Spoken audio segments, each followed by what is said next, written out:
ठीक है। तैर कर दुनिया की गाफिल, जिंदगानी फिर कहाँ, जिंदगानी घर मिली तो नौजवानी फिर कहाँ।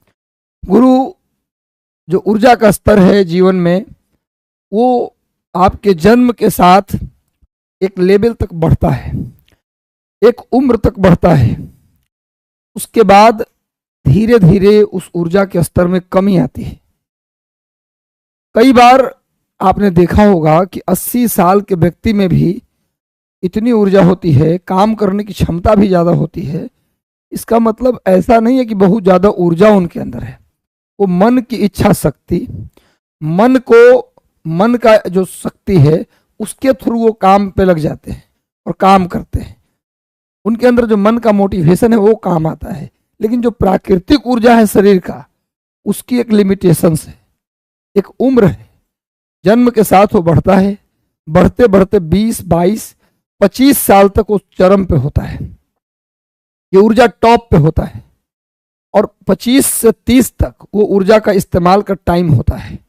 इस 25 से 30 के बीच अगर इस ऊर्जा का सही उपयोग किया गया तब तो आप टॉप पे पहुंच जाएंगे, जो बनना चाहेंगे वो बन जाएंगे।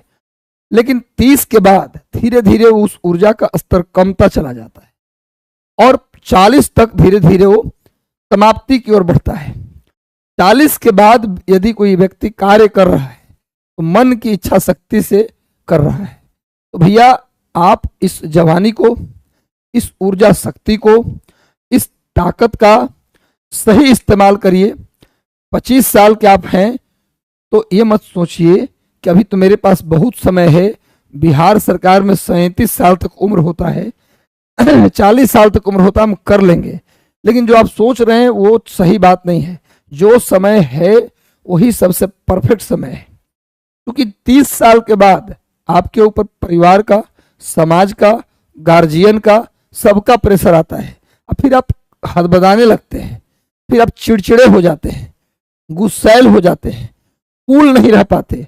और पढ़ाई के लिए कूल होना, मेहनत के लिए कूल होना ज़्यादा जरूरी है। कैप्टन कूल, महेंद्र सिंह धोनी को देखा है ना। पढ़ाई के लिए, मेहनत करते समय, कोई काम करते समय आपका शांत रहना, आपका कूल होना, ठंडा होना, ये बहुत जरूरी मैटर है। पैनिक होके आप पढ़ाई नहीं कर सकते, गुस्सा में आकर आप पढ़ाई नहीं कर सकते। पढ़ाई आराम से ही होता है। इसलिए कहा मैंने, सैर कर दुनिया की गाफिल। सैर मतलब कर ले पढ़ाई, पढ़ाई सैर कर दुनिया की गाफिल, पर दुनिया की चीजों को पढ़ाई करो। सैर कर दुनिया की गाफिल, जिंदगानी फिर कहाँ, जिंदगानी गर मिली तो नौजवानी फिर कहाँ। तो गुरु आपके अंदर बहुत ताकत है, आप सब कर सकते हैं, लेकिन ये ताकत अभी है। क्योंकि वैकेंसी भी आ रहा है, मोटिवेशन भी आपके अंदर है कि वैकेंसी आएगा, एग्जाम देना है। वैकेंसी मान लो 2-3 साल तक नहीं आया, तब ना इंसान के अंदर डिमोटिवेशन है। तुरंत वैकेंसी 10-15 दिनों के अंदर आ जाएगा, तुरंत उसके लिए बहाना मिल जाएगा पढ़ाई करने का। आपके अंदर जवानी है, ऊर्जा है, आराम से पढ़ाई कर सकते हैं। तो पढ़िए, पढ़िए, मत गवाइए। किसी भी मित्र के लिए मत जाइए कि हम चलो यार थोड़ा घूम के आते हैं, मन नहीं लग रहा है। तो साफ साफ बोलिए, तुमको मन न लग रहा तो तुम जाओ, हम कह जाए तुम्हारे साथ। नहीं जाना है, नहीं निभानी है मित्रता। पढ़िए, कमरे में अपने आप को बंद कर दीजिए, पढ़िए। एक आप ही के साथी कह रहे थे कि सर आप बात ज्यादा बनाते हैं, पढ़ाते कम हैं। ये बात बनाने का उद्देश्य मेरे प्यारे विद्यार्थी जी, आप हो सकता है मोटिवेट हो। कई ऐसे विद्यार्थी हैं जो गलत तरीके से डिमोटिवेट रहते हैं, उनके पास कोई डिमोटिवेशन का कारण नहीं होता, लेकिन वो डिमोटिवेट होते रहते हैं, जो कि कोई कारण नहीं है। जब मैं ये बात बोल देता हूं तो अंदर से उनको मोटिवेशन मिलता है और रात रात भर पढ़ते हैं, दिन दिन भर पढ़ते हैं। तो लगातार पढ़िए, आपका समय हम फालतू का नहीं लेंगे। अंग्रेजों द्वारा एक बार चैनल पर नए हैं तो सब्सक्राइब कर लीजिए, सेशन को जुड़ जाते हैं तो सेशन को लाइक कर दो गुरु। चलिए लाइक कर दीजिए एक बार सेशन को, जल्दी से सेशन को लाइक कर दो गुरु। सभी आज का सेशन हिस्टोरिकल होना चाहिए, मजेदार होना चाहिए, आग लगाने वाला होना चाहिए, जलता हुआ होना चाहिए। अंग्रेजों द्वारा निम्नलिखित में से किस क्रांतिकारी को फांसी दी गई थी? इनमें से कौन था जिसे फांसी की सजा दी गई थी? जतिन दास, इनके बारे में तो आप जानते ही हैं कि 30 सितंबर 1929 को लाहौर सेंट्रल जेल में 63 दिन के भूख हड़ताल, 63 दिन के दिन याद रखिएगा, परीक्षा में ये भी पूछा है कि जतिन दास ने कितने दिन का भूख हड़ताल किया था। 63 दिन के भूख हड़ताल के बाद इनकी मृत्यु हो गई थी। इसका मतलब इनको फांसी की सजा नहीं मिला था, जतिन दास को फांसी नहीं हुआ था। भैया एक जेल में जो भेदभाव होता था, उस भेदभाव के खिलाफ, भेदभाव मिटाने के लिए जतिन दास ने आमरण अनशन किया, पर कोई उनसे बात करने नहीं आया। 63 दिन बाद भूख से उनकी मृत्यु हो गई। जतिन दास का जन्म 1904 में हुआ था, यानी कितने साल में मर गई है? मात्र 25 साल में। हम सीजीएल और बीपीएससी और टीचर की तैयारी करते हैं, उस समय इस व्यक्ति ने जेल में, भारतीय राष्ट्रीय आंदोलन के कारण जेल गए और जेल में अपने भाई बंधुओं के न्याय के लिए आमरण अनशन किया और इनका डेथ हो गया। बहुत बड़ा त्याग का लेवल।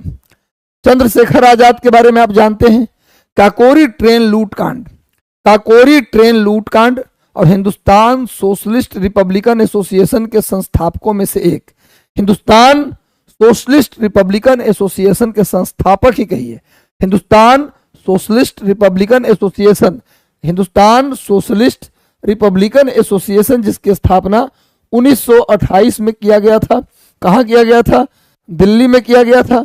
और इनकी संलिप्तता थी 9 अगस्त 1925 को, जब काकोरी ट्रेन एक्शन हुआ था। काकोरी ट्रेन एक्शन हुआ, ट्रेन एक्शन, पहले इसका नाम था काकोरी ट्रेन लूट कांड।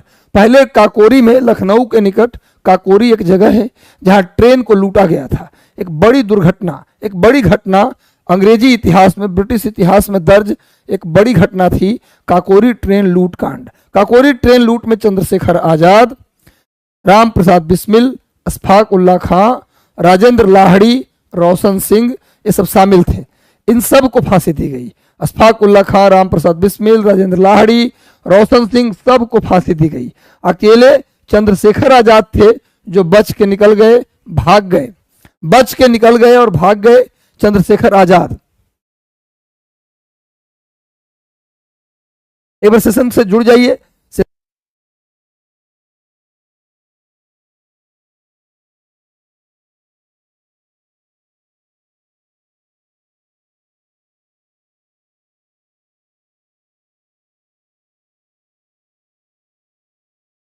हाँ जी, तो मैं कह रहा था सेशन को लाइक कर दो गुरु, जितने लोग जो चंद्रशेखर आजाद बच निकले। क्वेश्चन आता ही है कि काकोरी ट्रेन लूट कांड में सबको फांसी दी गई, एकमात्र आदमी था जो बच के निकल गया था, वो कौन थे? चंद्रशेखर आजाद। ये बचपन में इन्होंने कहा था कि मैं आजाद हूं, आजाद था, आजाद हूं और आजाद रहूंगा, हमेशा आजाद रहूंगा। जिंदा रहते कोई हमें हाथ नहीं लगा सकता, मरने के बाद ही हमको कोई हाथ लगा सकता है। इन फरार हो गए काकोरी ट्रेन लूट कांड से। बाद में 1931 में, फरवरी 1931 में किसी के चापलूसी के कारण इलाहाबाद के अल्फ्रेड पार्क में मुठभेड़ हुआ, जहां अंतिम गोली बचा तो खुद को इन्होंने गोली मार ली और मरने के बाद ही अंग्रेजों के हाथ आए। मतलब इनको भी फांसी नहीं दी गई, खुद की गोली से मरे थे चंद्रशेखर आजाद। ये मध्य प्रदेश के रहने वाले थे, ये मध्य प्रदेश के रहने वाले थे, बंगाल के रहने वाले थे। यानी जतिन दास की मृत्यु भूख हड़ताल में हुआ, चंद्रशेखर आजाद की मृत्यु किसमें हुआ गुरु? ये हुआ खुद की गोली से मृत्यु हुआ 1931 में। इनकी मृत्यु कब हुआ? 1931 में। माने इनको भी फांसी नहीं दी गई। कल्पना दत्त, कल्पना दत्त शामिल थी चटगांव शस्त्रागार लूट कांड के जो मुख्य आरोपी थे, मास्टर सूर्य सेन, जिसको मास्टर दा भी कहते हैं। मास्टर सूर्य सेन 18 अप्रैल 1930 के दिन, 18 अप्रैल 1930 के दिन क्या हुआ था कि चटगांव में शस्त्रागार को लूट लिया गया था। चटगांव शस्त्रागार लूट हुआ, चटगांव शस्त्रागार लूट कांड हुआ। एक एक बात मोतियों की तरह लुटा रहा हूं। सेशन को लाइक कर दो गुरु, मजा आएगा पढ़ के आपको। लूट कांड हुआ, चटगांव शस्त्रागार लूट कांड कब हुआ? 18 अप्रैल 1930 को। इसके मुख्य आरोपी कौन थे? मास्टर सूर्य सेन, मास्टर सूर्य सेन, लिख लीजिए सूर्य सेन, जिसको हम मास्टर दा भी कहते हैं। मास्टर दा, इन्हीं के पार्टी से, इन्हीं के ग्रुप से कौन जुड़ी थी? कल्पना दत्त। कल्पना दत्त इनसे ही जुड़ी हुई थी और कल्पना दत्त को 1934 में आजीवन कारावास हुआ था। इनको फांसी नहीं दी गई थी, आजीवन कारावास हुआ था। लेकिन आजीवन कारावास हुआ जरूर कल्पना दत्त को, लेकिन पंडित जवाहरलाल नेहरू, महात्मा गांधी के प्रयास से 1937 में ही इनको रिहा कर दिया गया। 1937 में ही इनको रिहा कर दिया गया। कल्पना दत्त 1995 तक जीवित थी, 1995 हाल तक ये जीवित थी कल्पना दत्त। 1937 में इनको जेल से छोड़ दिया गया, लेकिन 34 में इनको आजीवन कारावास हुआ था। तो बच गए कौन? राजगुरु। तो राजगुरु, भगत सिंह और सुखदेव को, इन तीनों को लाहौर सेंट्रल जेल में एक साथ फांसी दी गई।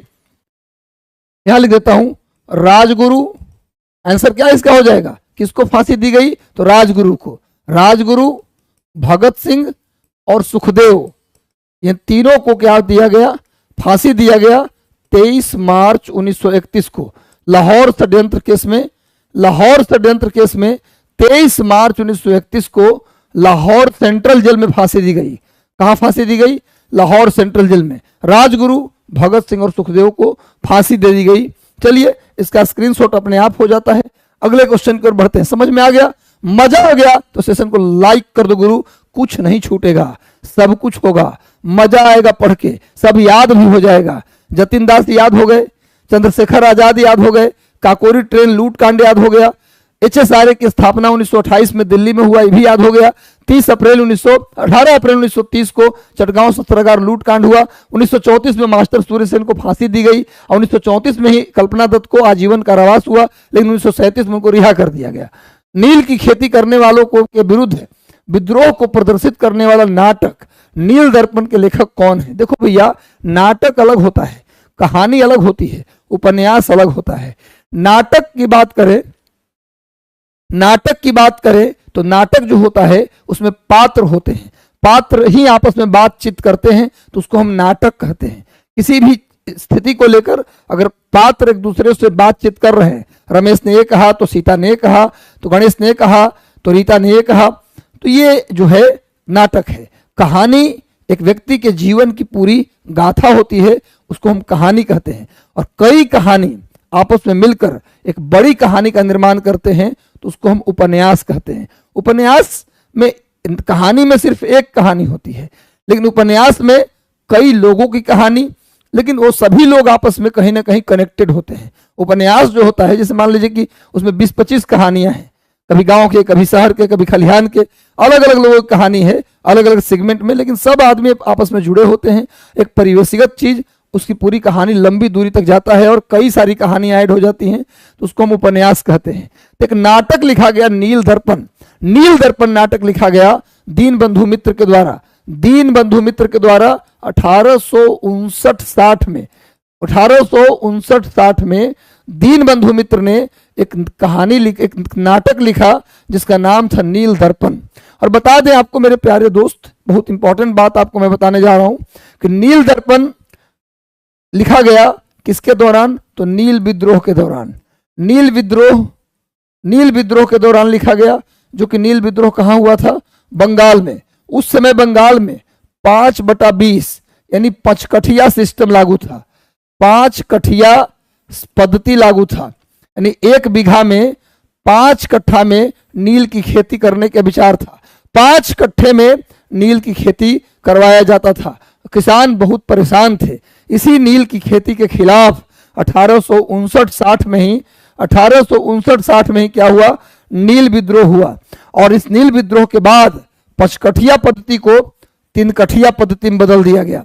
5 कठिया सिस्टम था, लेकिन जब नील विद्रोह हुआ तो इसी को 5 कठिया से घटाकर 3 कठिया कर दिया गया, यानी 20 कट्ठा में अब 3 कट्ठे में नील की खेती की बात हो रही थी। इसी नील विद्रोह के दौरान एक नाटक लिखा गया, बड़ी फेमस नाटक है, कई बार एग्जाम में आया है, दीनबंधु मित्र ने लिखा है। बस सेशन को लाइक कर दो गुरु, जितने लोग जुड़े हैं, मजा आ रहा है तो सेशन को लाइक कर दो। और लगातार हम आपके सेशन से जुड़ रहे हैं।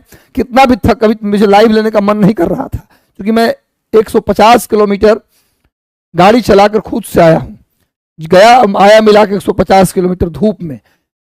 फिर भी मैंने कहा कि नहीं, मेरे लिए हमारे बच्चे बहुत महत्वपूर्ण हैं और उनके लिए काम करना हमारा एक कर्तव्य है। तो दीनबंधु मित्र का नाटक है नील दर्पण। अगर बात करें बंकिम चंद्र चटर्जी की, तो इनके किताब का नाम है देवी चौधुरानी। देवी चौधुरानी, देवी चौधुरानी, इनकी पुस्तक का नाम है कपाल कुंडला, कपाल कुंडला। इनकी पुस्तक का नाम है दुर्गेश नंदिनी, दुर्गेश नंदिनी, नंदिनी। इनकी पुस्तक का नाम है आनंद मठ, आनंद मठ। नोट कर लीजिए। बंकिम चंद्र चट्टोपाध्याय का, रट्टा मार लो गुरु, बंकिम चंद्र चट्टोपाध्याय का 4 पुस्तक है, 4 किताबें हैं। देवी चौधुरानी, कपाल कुंडला, दुर्गेश नंदिनी, आनंद मठ, फेमस है। बाकी और भी किताबें हैं, लेकिन 4 परीक्षाओं में हमेशा पूछे जाते हैं। देवी चौधुरानी रट लो, देवी चौधुरानी, 10 है देवी, 10 है दुर्गेश, दुगो तो ऐसे याद हो जाएगा। देवी चौधुरानी, दुर्गेश नंदिनी, कपाल कुंडला, आनंद मठ। आनंद मठ बड़ी फेमस है। बंकिम चंद्र चटर्जी का सबसे प्रसिद्ध उपन्यास कौन है? आनंद मठ। आनंद मठ लिखा गया है सन्यासी विद्रोह के ऊपर। क्वेश्चन आता है आनंद मठ का विषय क्या है? आनंद मठ का विषय पूछा जाए तो लिखना है सन्यासी विद्रोह। सन्यासी विद्रोह के ऊपर आनंद मठ उपन्यास लिखा गया है, और आनंद मठ उपन्यास से ही हम वंदे मातरम लिखते हैं। वंदे मातरम, वंदे मातरम आनंद मठ उपन्यास से ही लिया गया है। वंदे मातरम के रचयिता कौन है? बंकिम चंद्र चटर्जी। वंदे मातरम की भाषा है संस्कृत। वंदे मातरम किस भाषा में लिखी गई? संस्कृत में। लेकिन आनंद मठ की भाषा क्या है? बंगाली। तो वंदे मातरम आनंद मठ उपन्यास से लिया गया है। और आनंद मठ किसका उपन्यास है? बंकिम चंद्र चटर्जी का। आनंद मठ का विषय क्या है? सन्यासी विद्रोह। अब आइए रविंद्रनाथ टैगोर की बात करें तो रविंद्रनाथ टैगोर की भी कई सारी पुस्तकें हैं। रविंद्रनाथ टैगोर की पुस्तक की बात करें तो आप जानते हैं, लिख नहीं रहा हूं, लिख लीजिएगा आप। रविंद्रनाथ टैगोर की पुस्तक का नाम है गीतांजलि, सबसे फेमस, जिसके लिए उनको नोबेल प्राइज भी मिला। गीतांजलि के लिए ही रविंद्रनाथ टैगोर को नोबेल पुरस्कार दिया गया था। गीतांजलि, गोरा, पोस्टमास्टर, काबुलीवाला, इसके अलावा the court dancer, the court dancer, ये सब के लेखक कौन हैं? रविंद्रनाथ टैगोर। रविंद्रनाथ टैगोर ने ही भारत और बांग्लादेश के राष्ट्रगान को लिखा था। भारत के नेशनल एंथम और बांग्लादेश के नेशनल एंथम दोनों रविंद्रनाथ टैगोर ने लिखा है। भारत के राष्ट्रगान जन गण मन को रविंद्रनाथ टैगोर ने लिखा। जन गण मन को उन्होंने भारत भाग्य विधाता शीर्षक से लिखा। कल मैंने बताया था, भारत भाग्य विधाता शीर्षक से लिखा गया। जन गण मन को भारत भाग्य विधाता शीर्षक। और सेशन को लाइक कर दो गुरु, कहीं मत जाना, टिके रहो, मजा आएगा।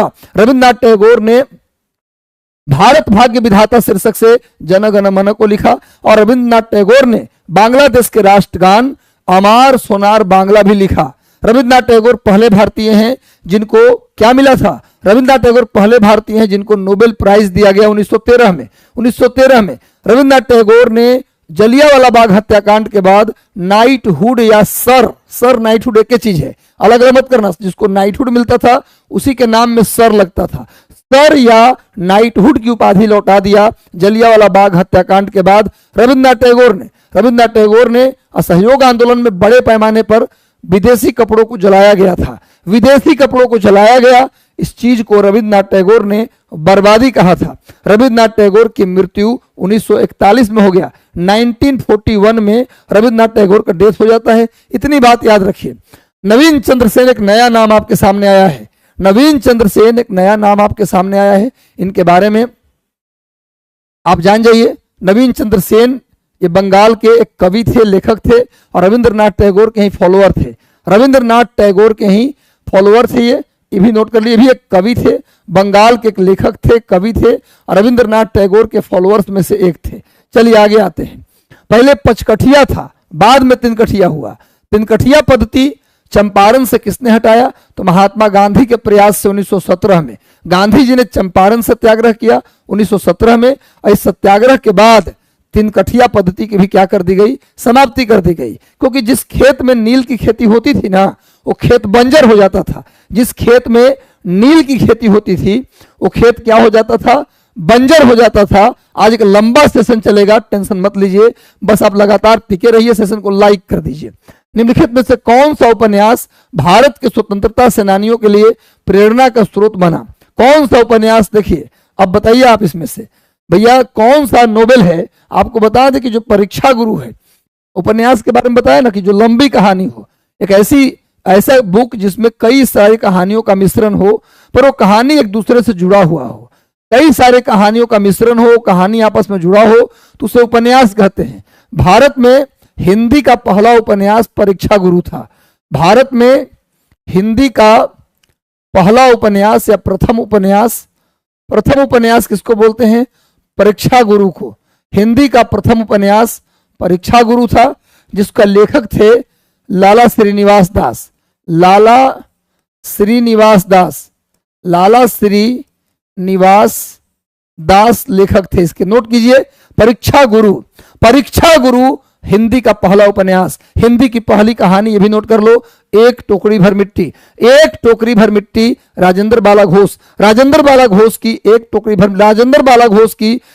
टोकरी भर मिट्टी, ये भारत की पहली हिंदी कहानी। भारत का पहला नाटक, पहला हिंदी नाटक नील देवी, भारतेंदु हरिश्चंद्र का नाटक नील देवी, भारत का पहला हिंदी नाटक। नोट कीजिए, भारत में पहला हिंदी नाटक नील देवी, पहला हिंदी कहानी एक टोकरी भर मिट्टी, पहला उपन्यास। हालांकि कहानी में कंफ्यूजन है, कई लोग किसी और कहानी को भी हिंदी का पहला कहानी मानते हैं, लेकिन हिंदी की पहली कहानी सर्वमान्य रूप से एक टोकरी भर मिट्टी। हिंदी की पहला नाटक नील देवी, भारतेंदु हरिश्चंद्र ने लिखा, और हिंदी का पहला उपन्यास परीक्षा गुरु, जिसको लाला श्रीनिवास दास ने लिखा। नोट कीजिए। और हिंदी का पहला पत्रिका उदंत मार्तंड, हिंदी की पहली पत्रिका भी नोट कर लो, मैगजीन नोट कर लो, उदंत मार्तंड हिंदी की पहली पत्रिका थी। और इसको निकाला था युगल किशोर ने इसको निकाला। बाकी रंगभूमि ये प्रेमचंद का है। रंगभूमि किसका है? प्रेमचंद, कलम के सिपाही प्रेमचंद। और प्रेमचंद के और भी उपन्यास है, गबन, सेवा सदन। प्रेमचंद के और भी उपन्यास है, सेवा सदन, गबन, गोदान, कर्मभूमि, रंगभूमि, ये सब किसका उपन्यास है? ये सारे उपन्यास प्रेमचंद के हैं। और प्रेमचंद का अंतिम उपन्यास, प्रेमचंद का द्वारा लिखा गया पहला उपन्यास ये था। प्रेमचंद द्वारा लिखा गया पहला उपन्यास कौन था? सेवा सदन। और प्रेमचंद द्वारा लिखा गया अंतिम उपन्यास था मंगलसूत्र, जिसको पूरा लिख नहीं पाए, ये अंतिम उपन्यास था। अंतिम उपन्यास था मंगलसूत्र, अंतिम उपन्यास मंगलसूत्र। प्रेमचंद इसे पूरा नहीं कर पाए, रास्ते में इनकी मृत्यु हो गई, ये अधूरा उपन्यास है इनका। तो मंगलसूत्र प्रेमचंद का अधूरा और अंतिम उपन्यास है। और प्रेमचंद का पहला उपन्यास है सेवा सदन, इसको भी नोट कर लीजिए। पद्म पराग, पद्म सिंह शर्मा, ये पद्म पराग जो लिखा है, किसने लिखा है? पद्म सिंह ने लिखा है पद्म पराग। तो आनंद मठ, क्रांतिकारियों को प्रेरणा देने वाला, क्रांतिकारियों को मोटिवेट करने वाला जो इसमें उपन्यास है वो कौन है? आनंद मठ। और आपको पता है कि आनंद मठ में जो लिखा गया वंदे मातरम, बंकिम चंद्र चटर्जी के आनंद मठ से ही लिया गया है वंदे मातरम। वंदे मातरम प्रमुख गीत बना किस आंदोलन का? तो भैया स्वदेशी आंदोलन। क्वेश्चन आता है कि स्वदेशी आंदोलन का प्रमुख गीत क्या था? तो वंदे मातरम। स्वदेशी आंदोलन का प्रमुख गीत क्या था? वंदे मातरम। और आनंद मठ जो है, इसका विषय वस्तु क्या है? सन्यासी विद्रोह। आनंद मठ का विषय क्या है? सन्यासी विद्रोह के ऊपर ही उपन्यास है। ये जो उपन्यास है वो किसके ऊपर है? सन्यासी विद्रोह के ऊपर है। इसके अंदर जो वंदे मातरम है वो कब उपयोग किया गया? तो स्वदेशी आंदोलन 1905, बंगाल विभाजन के खिलाफ एक आंदोलन हुआ था, स्वदेशी आंदोलन, उसमें बड़े पैमाने पर वंदे मातरम गीत का इस्तेमाल किया गया। और मैं बता दूं, कांग्रेस पार्टी के जो सम्मेलन था उसमें 1896 में पहली बार वंदे मातरम को गाया गया। कांग्रेस के किस अधिवेशन में पहली बार वंदे मातरम गाया गया? तो 1896 के कलकत्ता अधिवेशन में गाया गया। और किस आंदोलन का प्रमुख गीत बना वंदे मातरम? तो स्वदेशी आंदोलन, जो बंगाल विभाजन के खिलाफ 1905 में शुरू हुआ था। वंदे मातरम की मूल भाषा क्या है? वंदे मातरम की मूल भाषा है संस्कृत, लेकिन आनंद मठ की भाषा है बांग्ला। याद कर लीजिए। प्रेमचंद को कलम का सिपाही भी कहते हैं। चलिए, याद हो जाएगा सब कुछ। कोशिश तो कर रहा हूं कि बेहतर से बेहतर हो। हिंदी का पहली कहानी याद हो गया ना, एक टोकरी भर मिट्टी। हिंदी का पहला उपन्यास परीक्षा गुरु। हिंदी का पहला नाटक नील देवी। हिंदी की पहली पत्रिका तो उदंत मार्तंड। चलिए, 1930 में चटगांव के सरकारी शस्त्रागार पर हुए हमले के आक्रमण में कौन शामिल था? आपको बताया हूं 18 अप्रैल 1930 ये घटना है। 18 अप्रैल 1930 की घटना है।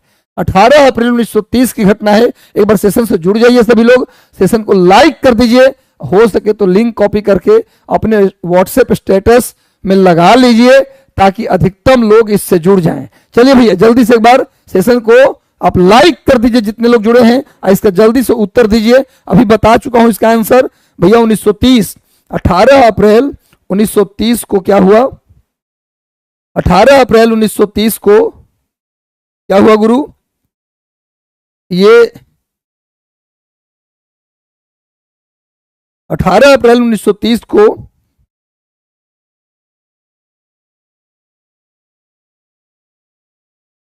चटगांव शस्त्रागार में धावा बोला गया।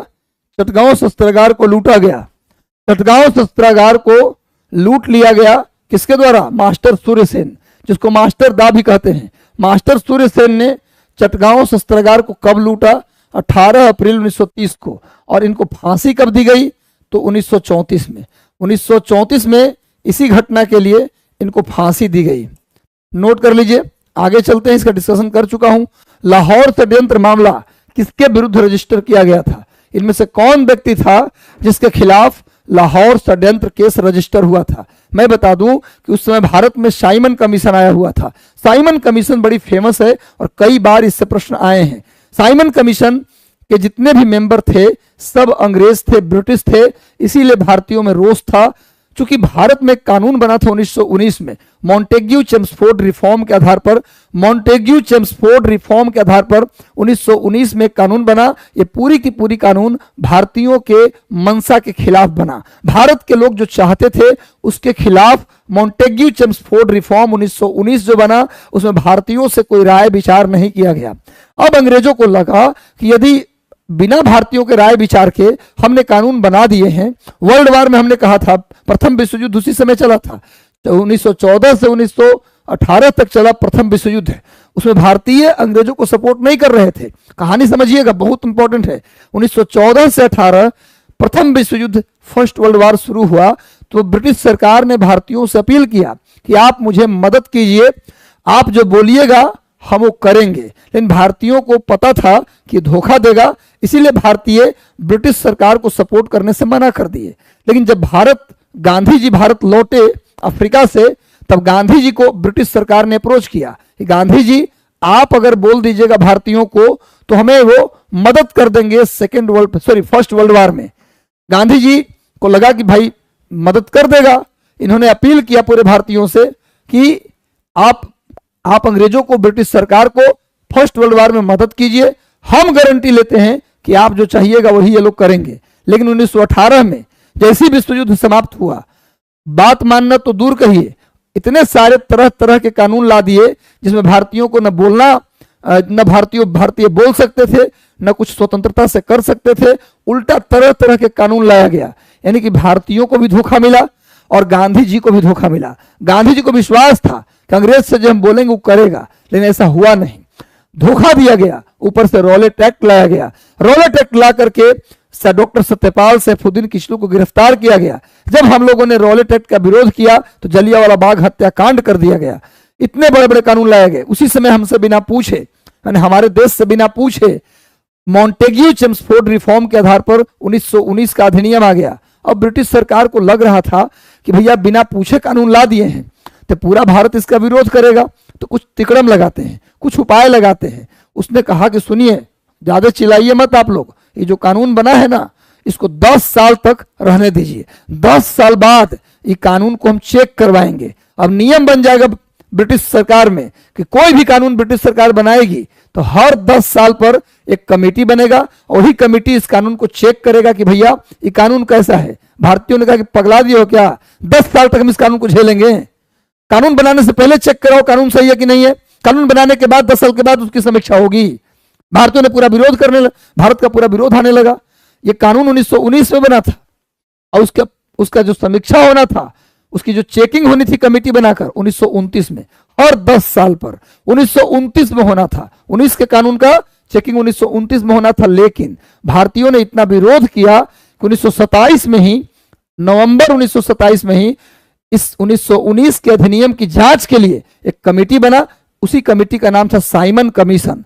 भारतीयों ने कहा कि जब हमारा कानून, हमारे देश का कानून, तो उसको चेक करने के लिए जो कमेटी बनेगा उसमें भारतीयों को भी तो रहना चाहिए। सब के सब मेंबर अंग्रेज है, ये कैसे होगा गुरु? ये तो फिर पक्षपात हो जाएगा, ये नहीं स्वीकार करेंगे। जब साइमन कमीशन बना और साइमन कमीशन भारत आया तो पूरे भारत में साइमन कमीशन का विरोध हुआ। क्यों? समझ में आया? क्योंकि उसके सारे मेंबर अंग्रेज थे। साइमन वापस जाओ, Simon go back, Simon go back के नारे लगे। और बिहार में लगा उठो जवानों सवेरा हुआ, साइमन भगाने का बेरा हुआ। और इसी चोट के इसी के विरोध के दौरान लाहौर में लाला लाजपत राय को लाठी से चोट लगा। कर्नल स्कॉट एक व्यक्ति था, एक पुलिस अधिकारी था कर्नल स्कॉट, उसी ने लाठी चार्ज करने का आदेश दिया और उसी के लाठी चार्ज करवाने से लाला लाजपत राय को चोट लगा और वो मर गए। और मरते समय लाला लाजपत राय ने कहा था कि मेरे सिर पर किया गया एक एक प्रहार ब्रिटिश सरकार के लिए कफन कील साबित होगा, यानी ताबूत में अंतिम कील साबित होगा। ये लाला लाजपत राय ने मरते समय कहा था। 1928 में साइमन कमीशन का विरोध करते हुए लाला लाजपत राय की मृत्यु हो गई। कर्नल स्कॉट ने आदेश दिया था लाठी चार्ज करने का। भगत सिंह ने प्लान बनाया कि कर्नल स्कॉट को मार देंगे हम, कर्नल स्कॉट को हम बहुत जल्दी मार देंगे। 1928 में ही कर्नल स्कॉट को मारने गए भगत सिंह, लेकिन मरा स्कॉट नहीं, धोखे से गोली चली और मर गया सैंडर्स। मारने गए थे स्कॉट को, लेकिन मर गया कौन? सैंडर्स। इसी घटना को लाहौर षड्यंत्र केस कहते हैं। और इसी केस में, हालांकि भगत सिंह ने असेंबली पर भी बम फेंका था, लेकिन लाहौर षड्यंत्र केस में ही मुकदमा चला और भगत सिंह, राजगुरु और सुखदेव को फांसी दे दी गई। यानी लाहौर षड्यंत्र केस क्या था? समझ में आया? पुलिस अधिकारी स्कॉट को मारने गए थे, पर गलती से मर गया कौन? पुलिस अधिकारी सैंडर्स। समझ में आ रहा है? समझ में आया कि नहीं आया? समझ में आ गया आप लोगों को। तो नवंबर 1927 में क्या बना? साइमन कमीशन किसके लिए बना? तो 1919 के अधिनियम की जांच के लिए बना। इसमें सारे मेंबर अंग्रेज थे, इसीलिए साइमन कमीशन को व्हाइट कमीशन भी कहा जाता है। साइमन कमीशन को व्हाइट कमीशन भी कहा जाता है। सेशन को लाइक कर दो गुरु, लाइक कर दीजिए। हारना मना है, जिंदगी है, ये तकलीफ भी देगी, ये हम ही को नहीं देती, सबको देती है गुरु।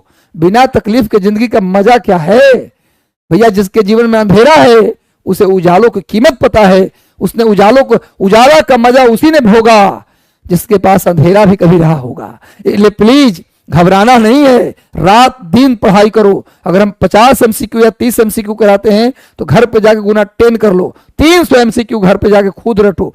क्यों नहीं होगा, कैसे नहीं होगा? अगर 3 महीना आप अगर 200 MCQ भी कर लिए तो 3 दूनी 6,000 हो जाएगा एक महीना में। और 3 महीना में 18,000 MCQ। और जिस आदमी को 18,000 क्वेश्चन याद हो जाए उसका परीक्षा नहीं निकलेगा।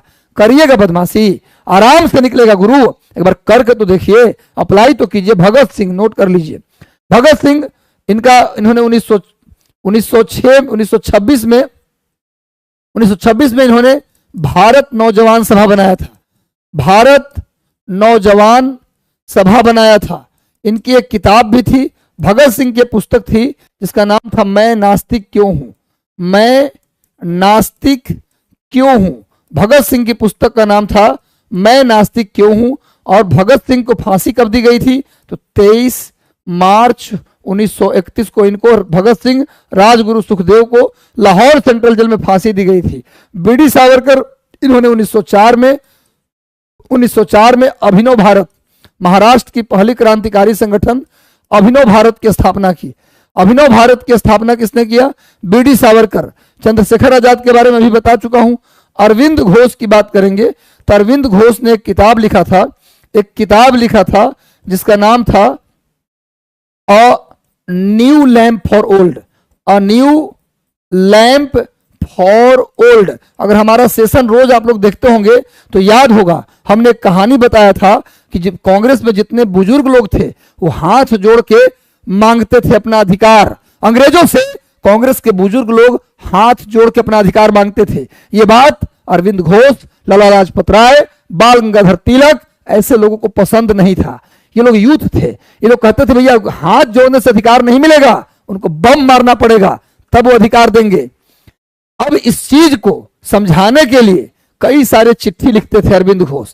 पुराने लोगों को, कांग्रेस में जो पुराने लोग थे, घिसे पीटे लोग थे, उनको समझाने के लिए अरविंद घोष कुछ चिट्ठी लिखा करते थे, आईना दिखाते थे, लालटेन दिखाते थे उन पुराने लोगों को। इसी लेटर का एक बुक बना दिया गया, संग्रह करके उन लेटरों का, उस चिट्ठी का संग्रह करके पिन मार के किताब बना दिया गया। उसी किताब का नाम है किसके लिए लैंप, नया लैंप किसके लिए, ओल्ड मैन के लिए, और new lamp for old Aurobindo Ghosh की पुस्तक है। चलिए आगे आइए। वर्ष 1914 में भारतीय राष्ट्रीय दल की बर्लिन में स्थापना। बर्लिन, आप पता है आपको, क्रांतिकारी आंदोलन और आजादी की लड़ाई, सिर्फ भारत की आजादी की लड़ाई भारत में ही नहीं लड़ी गई, जर्मनी में भी लड़ी गई, ब्रिटेन में भी लड़ी गई, और वो लड़ाई अमेरिका में भी लड़ी गई। भारत देश के अंदर ही नहीं, भारत के लोग जो ब्रिटेन में बसे थे, जो जर्मनी में बसे थे, जो यूएसए में बसे थे, इन सब लोगों ने अपने अपने जगह पर जहां थे वहां भारत की आजादी की लड़ाई लड़ा है।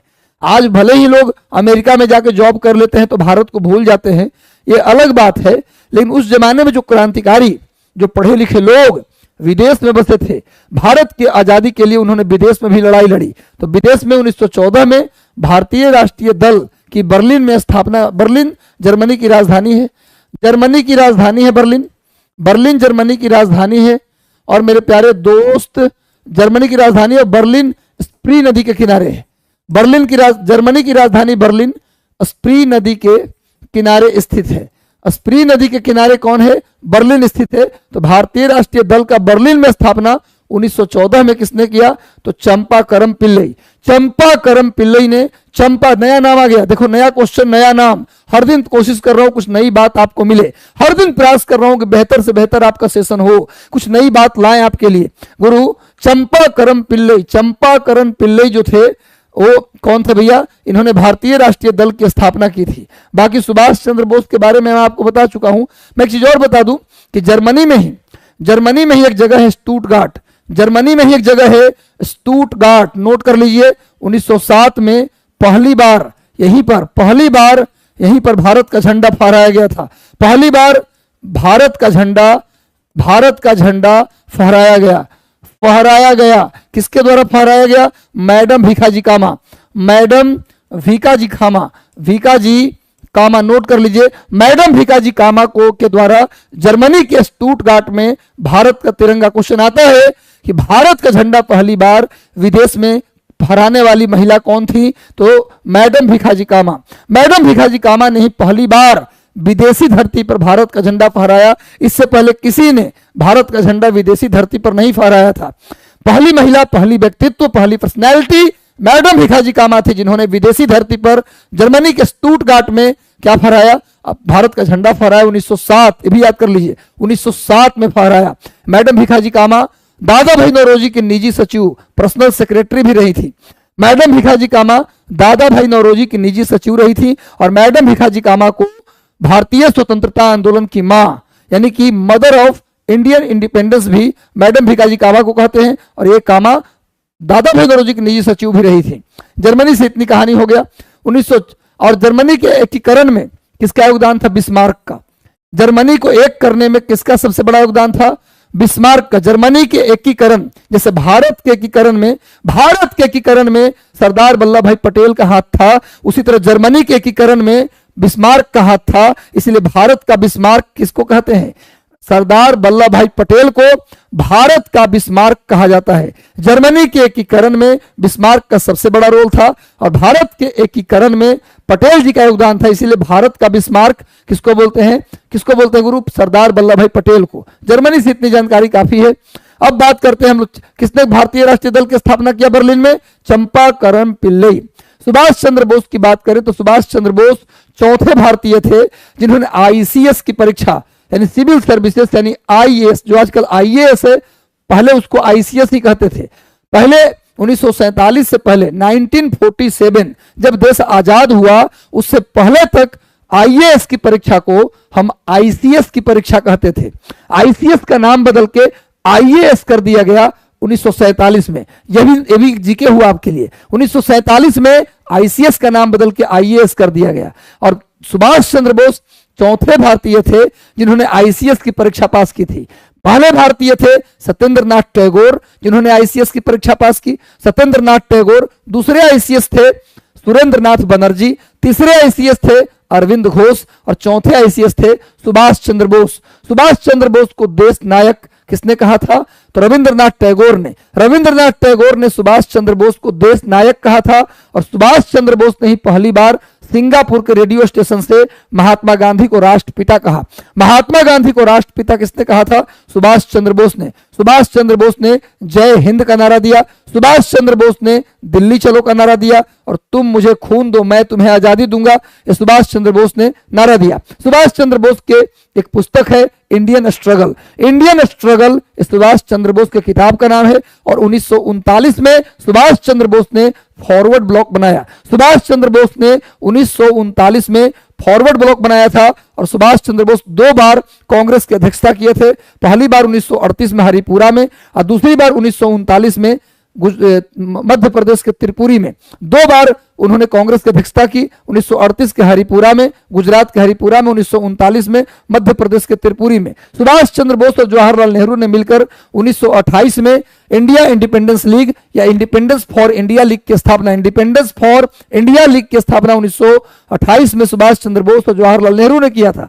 इतनी बात याद कर लीजिए, बात हो जाएगा। हमारे वीडियो को कम से कम 2 बार 3 बार आप वीडियो खत्म हो जाए उसके बाद स्पीड बढ़ा के भी या डाउनलोड करके भी आप इसको सुन सकते हैं। बहुत फायदेमंद वीडियो है, एक बार सुन लिए तो मॉडर्न हिस्ट्री ना तो टीआरई में छूटेगा, ना दारोगा में छूटेगा, ना बीपीएससी के प्रीलिम में छूटेगा। ये गारंटी है गुरु, 100%। छूट गया तो हमसे मिल लेना। चलिए आगे आइए, क्योंकि हम परीक्षा बहुत दिए बीपीएससी का 53-55 से लगातार, और मैं देखा हूं मॉडर्न हिस्ट्री से एक क्वेश्चन गलती कभी नहीं किया मैंने, ना कभी जब मैंने पढ़ाया तो मेरे बच्चों ने कभी किया। पहले 1800 कैसे पूछे, वन लाइनर पूछे, कॉन्सेप्ट में ऐसा बताता हूं आप लोगों को, ये कॉन्सेप्चुअल भी पूछेगा तो दिक्कत आप लोग को होने वाला नहीं है। सन 1857 में निम्नलिखित नेताओं में से किसने सबसे पहले अपना बलिदान दिया? भैया देखो, ये क्वेश्चन कल भी कराया था, इसको मैं डिस्कस नहीं करूंगा, आप इसका उत्तर दे दीजिए। खाली आपको बता दें कि वो दिन था 8 अप्रैल का। 8 अप्रैल 1857 को उनको फांसी दी गई थी। और 29 मार्च 1857 को उन्होंने अपने सार्जेंट को गोली मार दी। तो ये जो व्यक्ति थे वो 34वीं नेटिव इन्फेंट्री के जवान थे। 34वीं नेटिव, इनके बटालियन का नाम था 34वीं नेटिव इन्फेंट्री। इनके बटालियन का नाम था 34वीं नेटिव इन्फेंट्री। तो 29 मार्च 1857 को मंगल पांडे ने अपने सार्जेंट जो मुआयना करने आया था, सेना को देखने आया था, सेना में से व्यक्ति ने सार्जेंट को गोली से उड़ा दिया। गुरु, ये बड़ी हिम्मत की बात है कि जो अपने पुलिस अधिकारी जो आपका परेड का मुआयना कर रहा है, पिस्टल निकाल कर उसे गोली मार देना। 29 मार्च को इस क्रांतिकारी ने, जो कि मंगल पांडे नाम था, 34वीं नेटिव इन्फेंट्री, मंगल पांडे मूल रूप से उत्तर प्रदेश के रहने वाले थे, लेकिन ये बंगाल के बैरकपुर, सियालदह से थोड़ा सा आगे पड़ता है। आप जाइएगा बंगाल ना तो कोलकाता से चलिएगा सियालदह, और सियालदह से थोड़ा सा आगे बढ़िएगा तो बैरकपुर है। बैरकपुर छावनी में गया हूं एक बार, तो बैरकपुर छावनी में मैं एक बार गया हूं वहां। तो बैरकपुर छावनी में 34वीं नेटिव इन्फेंट्री के जवान मंगल पांडे ने 29 मार्च 1857 को सार्जेंट को गोली मार दी। और इसी घटना को लेकर अगले 9 दिन के बाद 8 अप्रैल 1857 को उनको फांसी पर चढ़ा दिया गया। यानी 1857 में शहीद होने वाला पहला व्यक्ति कौन था? तो भैया मंगल पांडे। बाकी आप जानते हैं कुंवर सिंह 1857 के क्रांति के नेतृत्वकर्ता की बात करें, लीडरशिप की बात करें तो जब रट्टा मार लो, इतनी बार बोला हूं कि गलती किए तो भैया हम जिम्मेवार नहीं होंगे। 1857 के क्रांति में जगदीशपुर आरा से बाबू कुंवर सिंह, पटना से पीर अली, गया से करीम अली, अगर ऑप्शन में तीनों आ जाए, बिहार से 1857 के क्रांति के नेता कौन थे? ऑप्शन में कुंवर सिंह भी रहे, पीर अली भी रहे और करीम अली रहे, तब क्या आंसर मारिएगा? तब सबसे सही उत्तर होगा बाबू कुंवर सिंह। क्योंकि बड़े नेता कौन थे? बिहार से जो सबसे बड़े लीडर थे वो बाबू कुंवर सिंह ही थे मूल रूप से। इसलिए तीनों ऑप्शन में भी रहे तो बाबू कुंवर सिंह ही ज्यादा सही आंसर रहेगा। तो जब भाई आरा जगदीशपुर से बाबू कुंवर सिंह, पटना से पुस्तक विक्रेता थे, पीर अली कौन थे? किताब बेचते थे, उड़ा दिए गोली से। तो पीर अली, पटना से पीर अली, गया से करीम अली, इलाहाबाद से लियाकत अली, लखनऊ से बेगम हजरत महल, और झांसी से रानी लक्ष्मीबाई, कानपुर से नाना साहब, जिनको बचपन का नाम धोंधू पंत था, कानपुर से नाना साहब या धोंधू पंत, ग्वालियर से तात्या टोपे या रामचंद्र पांडुरंग। तात्या टोपे के बचपन का नाम रामचंद्र पांडुरंग था, तो रामचंद्र पांडुरंग, तात्या टोपे, ग्वालियर से, बरेली से खान बहादुर खान, और बरेली से खान बहादुर खान, फैजाबाद से मौलवी अहमदुल्ला, फैजाबाद से मौलवी अहमदुल्ला, और दिल्ली से बहादुर शाह जफर और बख्त खां, बहादुर शाह जफर और बख्त खां दिल्ली से, और गुरु संबलपुर उड़ीसा से सुरेंद्र साई। ये सब याद कर लीजिए। चलिए, मंगल पांडे याद हो गया, आगे आ जाओ। निम्नलिखित में से किसने 1857 के विद्रोह के कारणों का विश्लेषण करते हुए अंग्रेजों तथा मुसलमानों के बीच मेल मिलाप की वकालत की? कौन ऐसे व्यक्ति थे, कौन ऐसे मुसलमान थे जो 1857 के क्रांति के बाद कहा कि ब्रिटिश सरकार को मुसलमानों से मेल मिलाप कर लेना चाहिए, मुसलमानों से मेल मिलाप करेंगे तबे ठीक रहेगा। हालांकि एक व्यक्ति था विलियम हंटर, विलियम हंटर था जिसने एक किताब लिखी थी इंडियन मुसलमान। विलियम हंटर ने एक किताब लिखा जिसका नाम था इंडियन मुसलमान। उसी किताब में लिखा गया कि हिंदू को आप तोड़ फोड़ नहीं कर सकते, मुसलमान आसानी से तोड़े जा सकते हैं, अतः मुसलमानों को खूब सुविधा दीजिए, इनकी सारी बातों को मानिए और इनको दिमाग में बैठाइए कि जो कांग्रेस पार्टी है, जो भारत का राष्ट्रीय आंदोलन है, वो हिंदुओं का आंदोलन है, ये मुसलमानों का आंदोलन नहीं है। आपके लिए कभी भी हिंदू आपका अपना नहीं हो सकता। ये अंग्रेज ब्रिटिश सरकार लगातार मुसलमानों को सुविधाएं देकर, उनको तुष्ट करके लगातार मन में भरा कि भैया हिंदू तुम्हारे दुश्मन है और तुम्हारा कभी भला नहीं चाहते, भला अगर होगा तो ब्रिटिश सरकार से ही आपका भला होगा। ये बात इंडियन मुसलमान में लिखा हुआ था। ब्रिटिश सरकार को नसीहत दी गई थी इस किताब में कि आप ऐसा करिए तभी भारत में टिक पाइएगा, वरना हिंदू मुसलमान मिलकर लड़े तो बहुत जल्दी इंडिया से विदाई हो जाएगा। भारत में टिकना है तो मुसलमान को तोड़ना होगा। ये किस किताब में लिखा था? इंडियन मुसलमान, जो विलियम हंटर की किताब था इंडियन मुसलमान, इसमें लिखा था। पर एक व्यक्ति और था, एक मुसलमान भी थे जिन्होंने कहा था कि गुरु क्या है, भारतीयों को, अंग्रेजों को क्या करना, अंग्रेजों को क्या करना चाहिए? सर सैयद अहमद खां, अंग्रेजों को क्या करना चाहिए? मुसलमानों से दोस्ती करनी चाहिए। ये वही सर सैयद अहमद खां थे जिन्होंने 1875 में अलीगढ़ मुस्लिम आंदोलन, अलीगढ़ मुस्लिम आंदोलन के संस्थापक, अलीगढ़ मुस्लिम आंदोलन किसने शुरू किया? अलीगढ़ मुस्लिम आंदोलन शुरू किया सर सैयद अहमद खान। ये वही सर सैयद अहमद खान है जिन्होंने मुसलमानों को ये राय दिया कि आप ब्रिटिश शिक्षा, अंग्रेजी शिक्षा, यूरोप की शिक्षा भी ग्रहण करें। भाई केवल इस्लामिक शिक्षा से काम नहीं चलेगा, आपको आधुनिक बनना है, आपको आगे निकलना है तो आपको यूरोपियन ज्ञान विज्ञान से भी आपको अवगत होना पड़ेगा। इसी बात को लेकर सर सैयद अहमद खां पर क्या चला था? फतवा भी जारी कर दिया गया था। देवबंद के मुसलमानों ने सर सैयद अहमद खां पर फतवा जारी कर दिया। उन्होंने कहा था कि इस मुसलमान को भी यूरोपियन ज्ञान विज्ञान पढ़ना चाहिए, खाली इस्लामिक ज्ञान विज्ञान से काम नहीं चलेगा। इसने ही सलाह दिया कि भैया मुसलमानों से दोस्ती करनी चाहिए ब्रिटिश सरकार को। तो 57 की क्रांति के बाद सर सैयद अहमद खान ने ऐसे कहा, इन्होंने अलीगढ़ मुस्लिम आंदोलन की शुरुआत की। इनके ही कदम पदचिन्ह पे चलते हुए 1920 में अलीगढ़ मुस्लिम विश्वविद्यालय का स्थापना हुआ, AMU, अलीगढ़ मुस्लिम विश्वविद्यालय, अलीगढ़ मुस्लिम यूनिवर्सिटी की स्थापना कब हुआ? 1920 में। इसको भी नोट कर लीजिएगा। चलिए आगे आइए। इसमें पूछा जाए कि मुसलमानों को तोड़ने की सलाह किस किताब में दी गई थी, तो उस किताब का नाम था इंडियन मुसलमान। किसने लिखा था? William Hunter. चलिए, 1 नवंबर 1858 में रानी की उद्घोषणा, रानी विक्टोरिया की घोषणा जारी करने के लिए शाही दरबार कहाँ आयोजित किया गया था? कौन ऐसा जगह था जहां पर महारानी विक्टोरिया का घोषणा पत्र पढ़ा गया था? आपको पता है महारानी विक्टोरिया का घोषणा पत्र उस समय के तत्कालीन वायसराय लॉर्ड कैनिंग ने पढ़ा था। महारानी विक्टोरिया का घोषणा पत्र किसने पढ़ा, यह भी क्वेश्चन आता है। उस समय के वायसराय लॉर्ड कैनिंग उस समय का वायसराय था। उसी ने महारानी विक्टोरिया के घोषणा पत्र को इलाहाबाद में पढ़ा था। कहां पढ़ा? इलाहाबाद में। और ये घोषणा पत्र कितने तारीख को आया, ये डेट पूछा जाता है आपको, और खाली 1858-57 नहीं देगा। महारानी विक्टोरिया का घोषणा पत्र कब आया? तो 1 नवंबर 1858 को।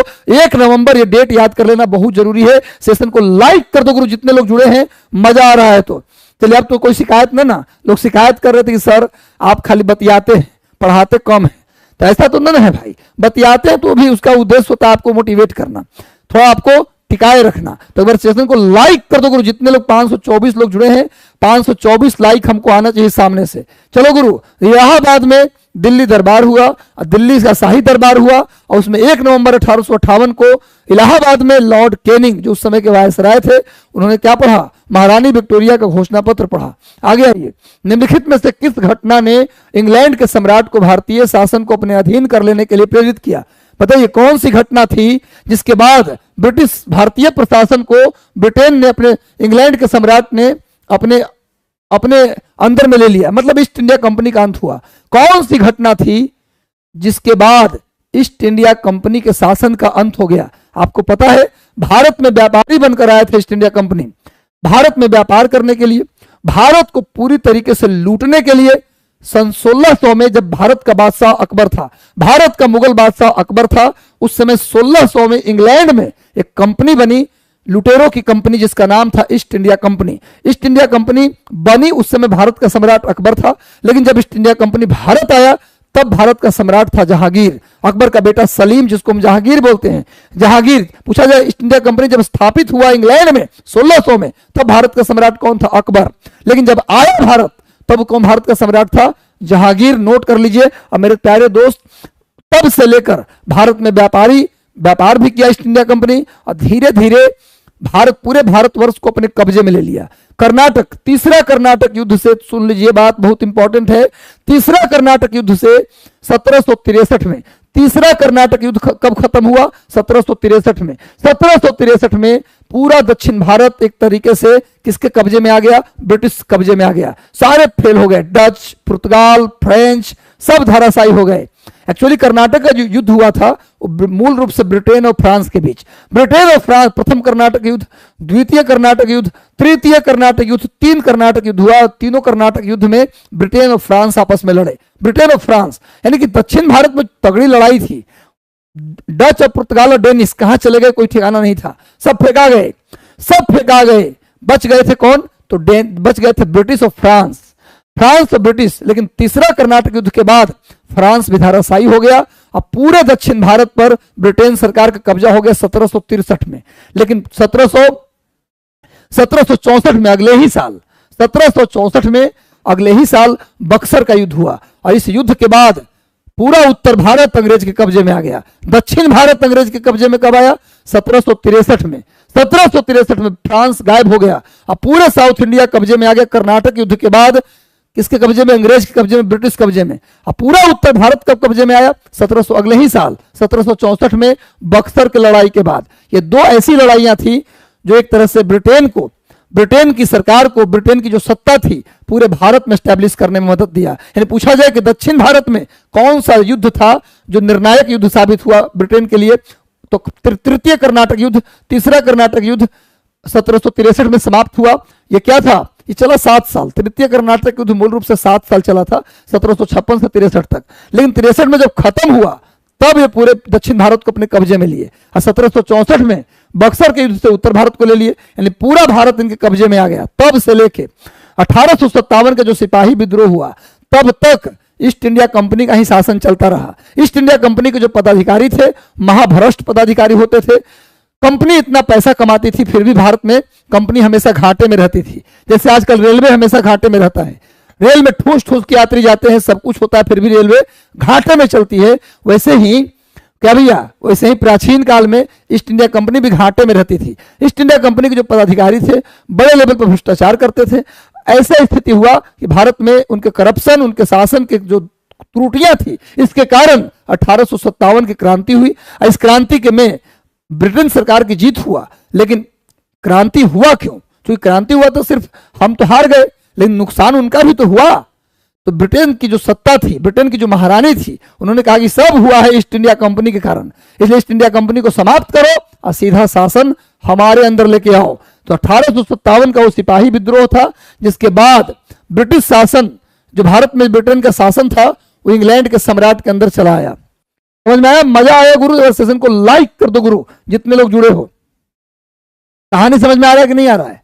भैया पूरी कहानी मैं इसलिए बताता हूं कि भाई किसी तरह का सवाल पूछे, केवल फैक्ट नहीं, और कॉन्सेप्ट भी आएगा तो हमारे बच्चे करेंगे, फैक्ट भी आएगा। किसी भी स्तर पर युद्ध होगा हमारे बच्चे जीतेंगे।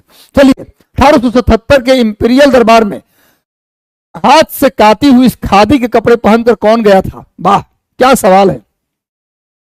1877 के इंपीरियल दरबार में हाथ से काटा हुआ, हाथ से बनाया हुआ खादी के कपड़ा पहनकर कौन गया था? जल्दी बताओ। उस समय गांधी जी इतने मैच्योर नहीं थे, तो गांधी गए नहीं होंगे। बताओ जल्दी। बिपिन चंद्र पाल, जीवी जोशी, कौन था? जल्दी से उत्तर दो इसका। इसका उत्तर जो देगा उसे रियल में मिलेगा डेयरी मिल्क।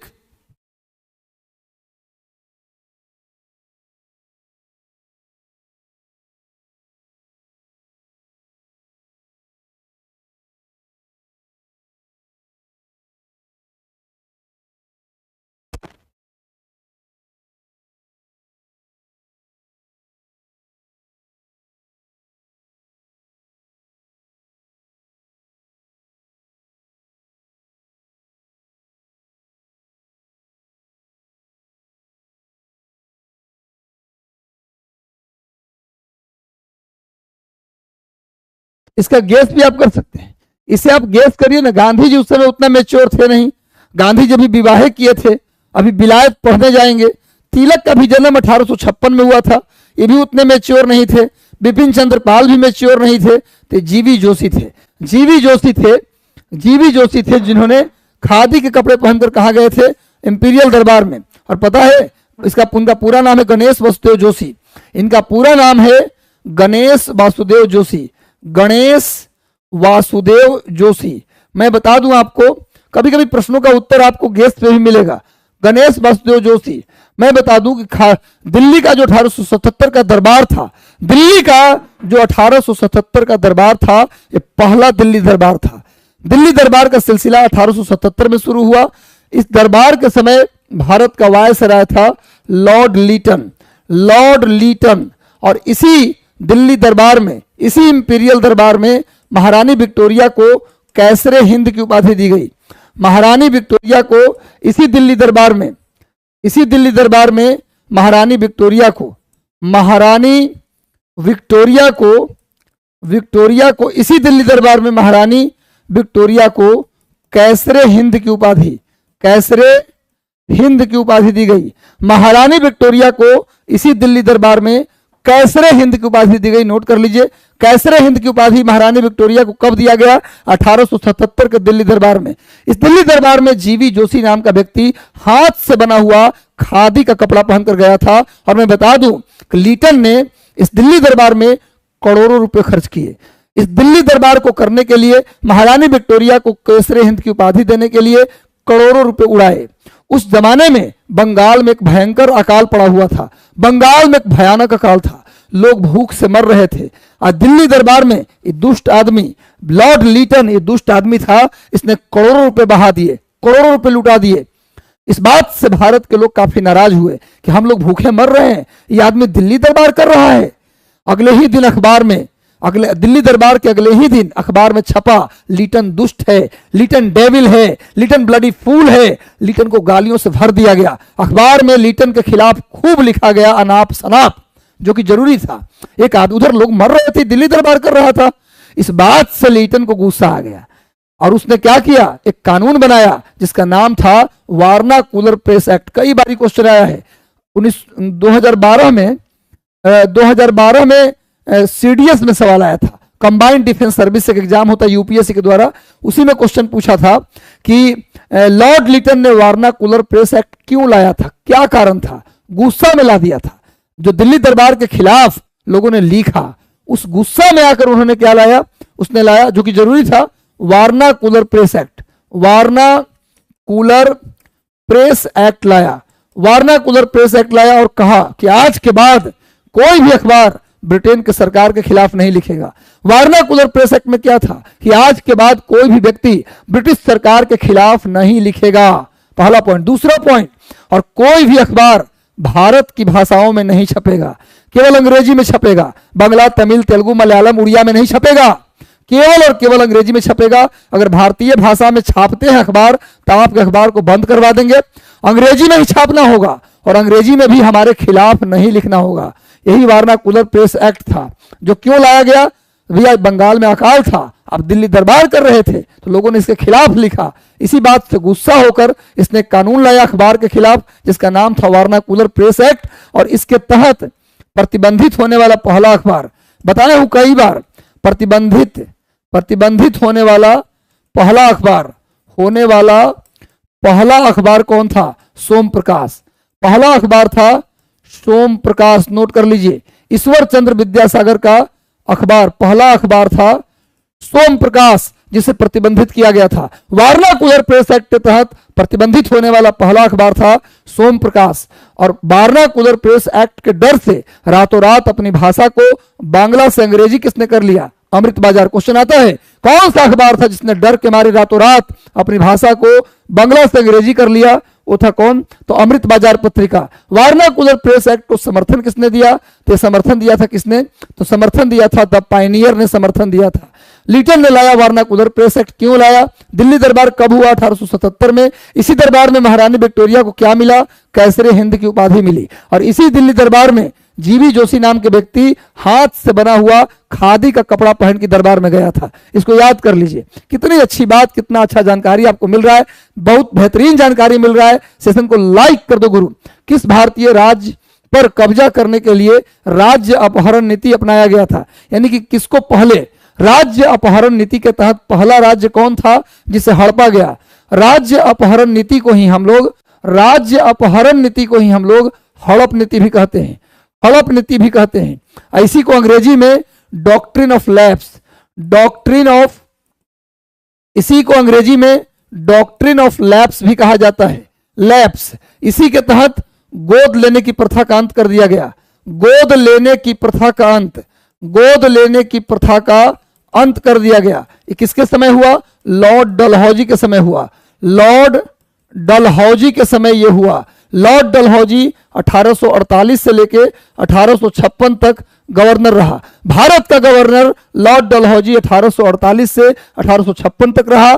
इसने गोद लेने की प्रथा पर रोक लगा दिया और कहा जिन राजाओं के कोई संतान नहीं वो गोद नहीं ले सकते। अगर गोद लेंगे तो उस लड़के को मान्यता नहीं दिया जाएगा और उस राजा के मरने के बाद पूरी राजा की संपत्ति अंग्रेज हड़प लेगा, ब्रिटिश सरकार हड़प लेगी। गोद लिया हुआ संतान को उसके बेटा के रूप में मान्यता नहीं मिलेगा।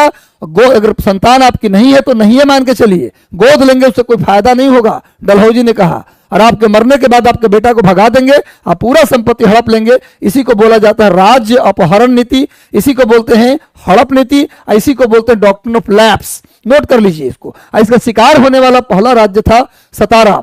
भैया इसका ट्रिक है, सबसे पहले किसको हड़पा गया? सतारा को। तो इसका आंसर है, इसका एक ट्रिक है, इसका एक किसको हड़पा गया, इसका एक ट्रिक है गुरु। कौन सा? सजैस बौझाना, सजैस बौझाना। नोट करिए, कई बार बोल लीजिए, हो जाएगा याद। सजैस बौझाना, सजैस बौझाना। सबसे पहले हड़प नीति के तहत किसको हड़पा गया? सतारा को, क्रम से है। उसके बाद किसको हड़पा गया? जैतपुर को। उसके बाद किसको हड़पा गया? संबलपुर को, संबलपुर उड़ीसा, वही संबलपुर उड़ीसा। उसके बाद किसको हड़पा गया? बघाट को। उसके बाद किसको हड़पा गया? तो उदयपुर को, उदयपुर को। उसके बाद किसको हड़पा गया? तो झांसी को। उसके बाद किसको हड़पा गया? तो नागपुर को। नोट कर लीजिए। तो भैया यही है सजैस बौझाना, एक ट्रिक है गुरु। सजैस बौझाना, जिसको सतारा, जैतपुर, संबलपुर, बघाट, उदयपुर, झांसी और नागपुर को हड़प लिया गया। नोट कर लीजिए, राज्य अपहरण नीति के तहत सबसे पहला शिकार हुआ सतारा। समझ गए ना? जिस राजा का कोई संतान नहीं उसे हम हड़प लेंगे, इस राज्य को हड़प लेंगे। गोद लेने से कोई फायदा नहीं होने वाला। गोद लेने की प्रथा पर रोक लगा दिया गया और राज्य को हड़पा गया। इसी को हड़प नीति, इसी को राज्य अपहरण नीति, इसी को डॉक्ट्रिन ऑफ लैप्स कहा जाता है। चलिए नोट कर लीजिए, इसका हो जाएगा, सेम है, इसको हमेशा रहेगा, चला जाएगा ऐसे ही आपके पास। भारतीय सिविल सेवा में चुने गए पहले भारतीय का नाम क्या था? आसान प्रश्न पर सेशन को लाइक कर दो। अभी बताया हूं 4 भारतीयों का नाम, सिविल सेवा की परीक्षा पास करने वाले 4 भारतीयों का नाम क्रम से बताया। पहले भारतीय थे सत्येंद्र नाथ टैगोर, पहले भारतीय थे जिन्होंने सिविल सेवा की परीक्षा की, पास की 1867 में। पहले भारतीय सत्येंद्र नाथ टैगोर थे जिन्होंने 1867 में सिविल सेवा की परीक्षा पास की थी। सबसे पहले भारतीय थे सत्येंद्र नाथ टैगोर।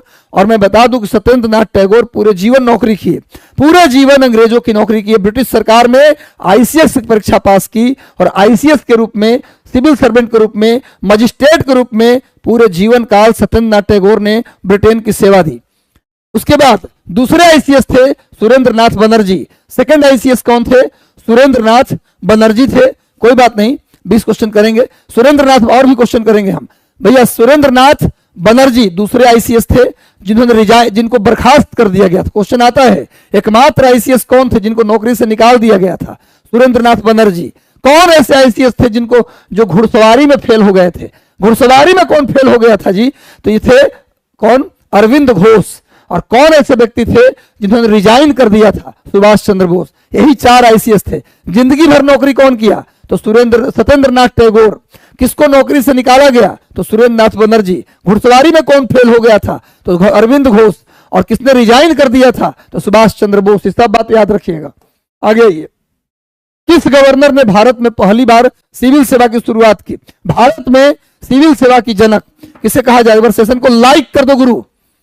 बिल्कुल कोशिश तो ही करता हूं कि आपकी क्लास को यूजफुल बनाऊं, जितना प्रश्न कराऊं, लेकिन वो क्लास आपके लिए बहुत ही ज्यादा महत्वपूर्ण और आपके लिए बहुत ही शानदार और आपके लिए यूजफुल हो। और लगातार पढ़िए। मैं कहता हूं कि अगर मेरा सेशन पे अगर डिपेंड आप हैं तो किसी और के सेशन देखने की जरूरत नहीं है। ये सेशन खत्म हो तुरंत जाके अपनी किताब पे लग जाइए, कहीं यूट्यूब पे मत लगिए। चलिए भैया, किस गवर्नर ने भारत में पहली बार सिविल सेवा की शुरुआत की? लॉर्ड डलहौजी को भारत में सिविल सेवा का जनक कहा जाता है। लॉर्ड कॉर्नवालिस को भारत में सिविल सेवा का जनक कहा जाता है। ये वही लॉर्ड कॉर्नवालिस हैं, ध्यान से सुनिए, ये वही लॉर्ड कॉर्नवालिस हैं जिन्होंने पुलिस थाने में पहली बार दारोगा की नियुक्ति की। पुलिस थाने में पहली बार दारोगा की नियुक्ति की, जिले में कलेक्टर की नियुक्ति की। लॉर्ड कॉर्नवालिस के समय जो महत्वपूर्ण घटना था वो हुआ था अस्थाई बंदोबस्त। बंगाल में अस्थाई बंदोबस्त लागू किया गया। अस्थाई बंदोबस्त लागू किया गया, इसी को परमानेंट सेटलमेंट कहते हैं। अस्थाई बंदोबस्त को कहां लगाया गया? बंगाल में। लॉर्ड कॉर्नवालिस के समय ही बंगाल में स्थायी बंदोबस्त लाया गया। पहली बार पुलिस थाने में दारोगा की नियुक्ति की गई, पहली बार जिले में कलेक्टर की नियुक्ति की गई। उसके बाद लॉर्ड कॉर्नवालिस के समय ही तीसरा आंग्ल मैसूर युद्ध हुआ। थर्ड एंग्लो मैसूर वार, तृतीय आंग्ल मैसूर युद्ध हुआ लॉर्ड कॉर्नवालिस और टीपू सुल्तान के बीच। और टीपू सुल्तान और लॉर्ड कॉर्नवालिस के बीच एक संधि हुआ, एक समझौता हुआ, जिसका नाम है श्रीरंगपट्टम की संधि। क्वेश्चन आता है, श्रीरंगपट्टम की संधि किसके बीच हुआ? श्रीरंगपट्टम की संधि टीपू सुल्तान और लॉर्ड कॉर्नवालिस के बीच हुआ तीसरा आंग्ल मैसूर युद्ध के बाद। कहते हैं कि तीसरा आंग्ल मैसूर युद्ध के बाद टीपू सुल्तान काफी कमजोर हो गया था। तीसरा आंग्ल मैसूर युद्ध के बाद एक बहादुर टीपू सुल्तान, ज्ञानी टीपू सुल्तान कमजोर पड़ गया था तीसरा आंग्ल मैसूर युद्ध के बाद ही। और चौथे आंग्ल मैसूर युद्ध में तो टीपू सुल्तान को मार ही दिया गया।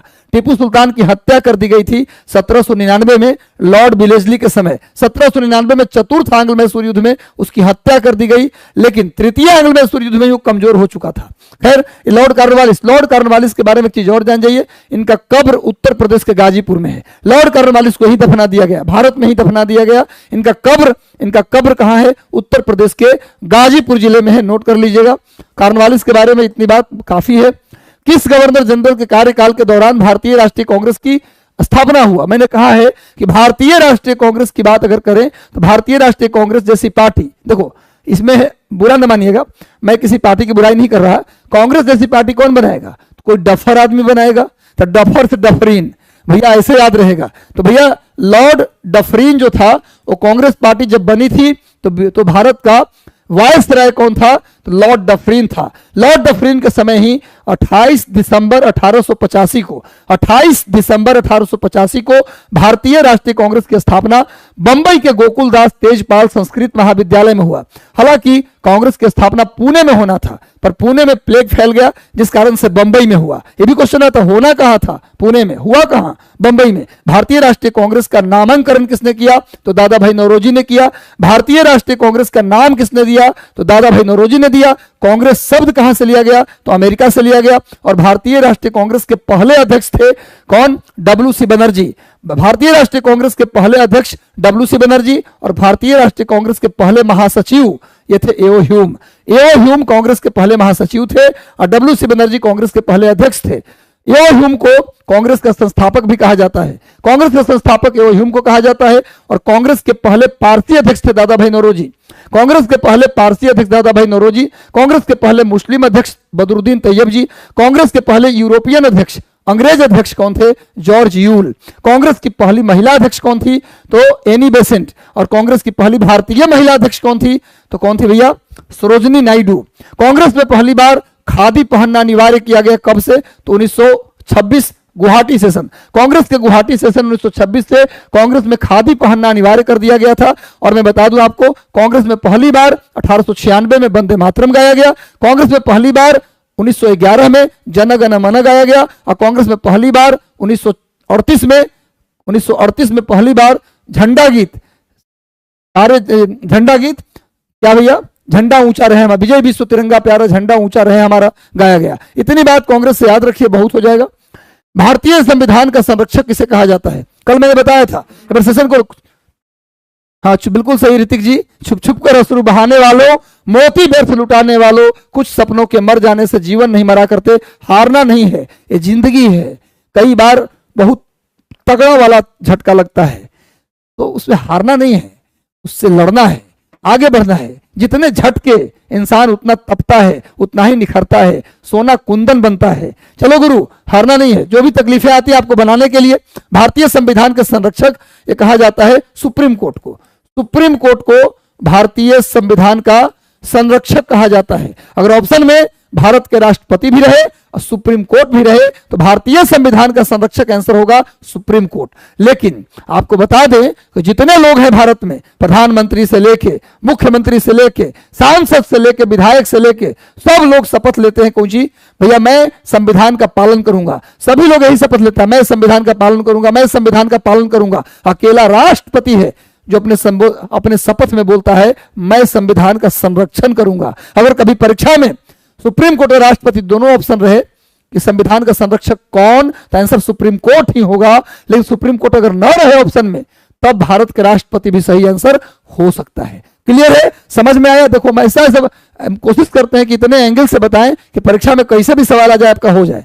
मेरा हमेशा रहा है अप्रोच। चलो बस सेशन को लाइक कर दो गुरु, जितने लोग जुड़े हो सेशन को लाइक कर दो। भारतीय संविधान के अनुच्छेद 14 में प्रयुक्त कानून के समक्ष स्वतंत्रता, ये कहां से लिया गया है? कानून के सामने सभी बराबर हैं। कानून के सामने सभी बराबर हैं, कहां से लिया गया? और विधि के समक्ष स्वतंत्रता और विधि के समान स्वतंत्रता, ये अमेरिका से लिया गया है। विधि के समान स्वतंत्रता अमेरिका से और विधि के समक्ष स्वतंत्रता ब्रिटेन से लिया गया है। कहां से लिया गया? ब्रिटेन से। विधि के समान, विधि कानून के सामने सब बराबर हैं, कहां से लिया गया? ब्रिटेन से। अब विधि के समान स्वतंत्रता ये क्या है भैया? ये अमेरिका से लिया गया। मैं बता दूं ब्रिटेन से क्या क्या लिया गया। ब्रिटेन से क्या क्या लिया गया नोट कर लीजिए। संसदीय शासन प्रणाली, संसदीय शासन प्रणाली ब्रिटेन से लिया गया। मंत्रिमंडल, प्रधानमंत्री कहां से लिया गया? ब्रिटेन से लिया गया।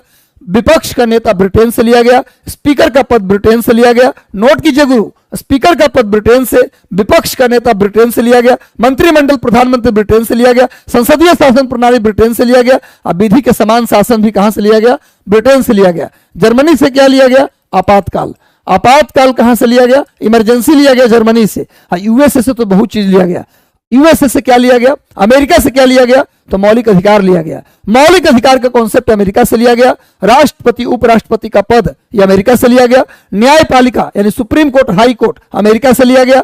न्यायिक पुनरोलोकन और न्यायिक सक्रियता, जुडिशियल एक्टिविज्म और जुडिशियल रिव्यू, ये कहां से लिया गया? अमेरिका से लिया गया। ये सब नोट कर लीजिए। अमेरिका से अमेरिका से क्या क्या लिया गया बताइए? सुप्रीम कोर्ट, हाई कोर्ट, राष्ट्रपति, उपराष्ट्रपति, मौलिक अधिकार और क्या लिया गया गुरु? राष्ट्रपति पर महाभियोग की प्रक्रिया।